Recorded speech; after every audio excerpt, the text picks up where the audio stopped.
Take chairman को जो 16 महीने से जेल में था, और जस्टिस संजय कुमार और जस्टिस आलोक राधे साहब का जजमेंट है, बेल का ऑर्डर है कि right to speedy trial and article 21 of constitution is not eclipsed by the nature of the offence. एक ये हो गया। दूसरा एक और है केस जिसमें एक शख्स है जो नक्सलाइट एक्टिविटीज में, वो एक्यूज का नाम है कैलाश रामचंदानी।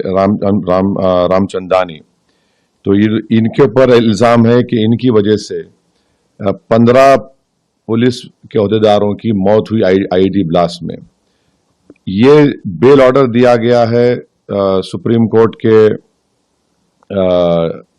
चीफ जस्टिस हैं उसमें, और जस्टिस बागची हैं, और उसमें ये लिखा गया है कि there must be a speedy trial which is possible only when the government sets up exclusive special courts to try nature of this to try case of the nature.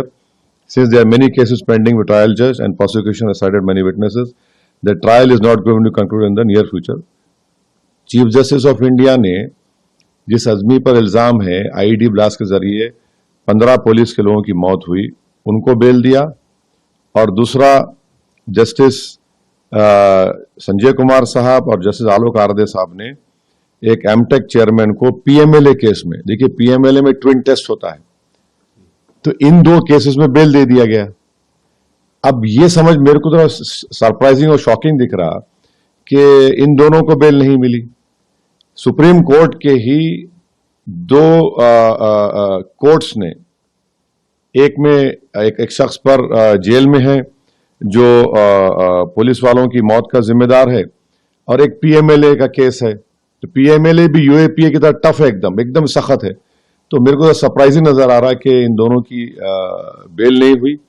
अब ये तो कानून के जो एक्सपर्ट हैं वो बताएंगे, मगर मुझे तो समझ में आ रहा है कि जब दो केसेस में आर्टिकल 21 का जिक्र हो रहा, दूसरी जगह कहा जा रहा है कि स्पीडी ट्रायल नहीं हो रहा, और ये लोग इतने दिन से हैं, ये साहब जिन पर इल्जाम है कि उनकी वजह से 15 पुलिस के लोगों की गठी चोली में मौत हुई, तो ये भी तो 5.5-6 साल से हैं।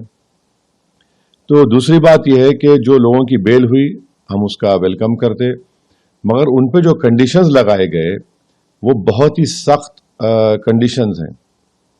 तो माने वो कंडीशन देखकर एक शायर का शेर याद आया कि ये दस्तूर ज़बाबंदी है कैसी तेरी महफिल में, ये दस्तूर ज़बाबंदी है कैसी तेरी महफिल में, यहाँ बात करने को तरसती है ज़बां मेरी।